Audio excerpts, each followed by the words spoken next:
Let's make some dinner.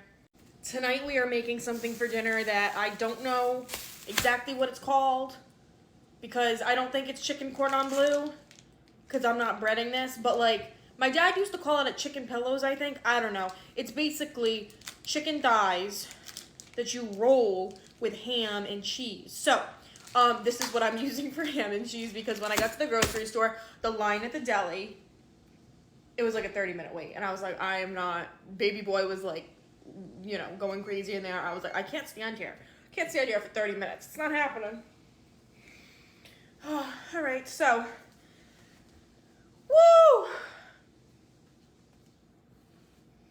First things first, we need to test this prepackaged provolone cheese to make sure that it is okay to use.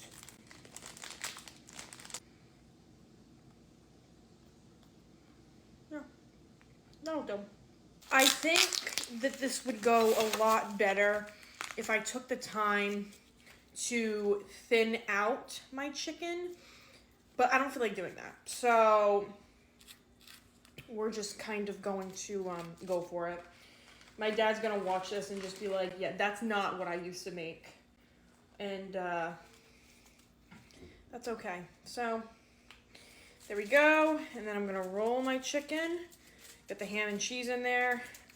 And I'm debating, since I didn't do that, I might add some, not Q-tips, toothpicks. I think I'm gonna add some toothpicks in there. So let me go grab my toothpicks. Now that I have all of my chicken rolled and ready, I am going to drizzle it with some olive oil. I've got some Lawry's seasoning salt, some garlic powder. Y'all know how I feel about garlic powder. Pepper, which I need a new one of. Come on. I've got my oven on 375. I'm gonna throw these in just until they're cooked. I don't know how long this is gonna take, maybe like 30 minutes. Ooh, the pepper. Maybe about 30 minutes, and we're gonna get started on our rice pilaf. The video that I post before this dinner vlog is going to be making the dessert, which is the magic cookie bars or 7-layer bars. So, if you haven't watched that video, go and watch that one after this one because that's tonight's dessert. For our rice pilaf, I've got 3 tablespoons of butter, and I'm adding in a bunch of orzo. Usually I would use like a string pasta, like a spaghetti or a fettuccine, but I don't have any, so I'm using this.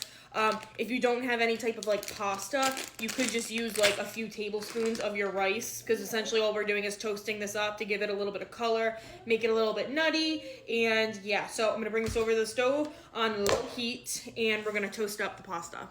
In addition to the butter, I'm gonna add a little bit of olive oil. My pasta is just about done toasting in the back, so I've got 2 cups of water right here, and I added in 1 bouillon cube. So now we're gonna head over to the stove. My pasta is now nice and toasty, so now we're ready to put it all together. I've got 1 cup here of some rinsed rice. I'm gonna add that in. My 2 cups of water with my little bouillon cube that didn't fully dissolve yet, but I'm gonna mix it all together anyway. I've got this over low heat. I'm gonna go ahead and add my lid and let this go. The chicken's got about 15 more minutes, so hopefully they finish around the same time.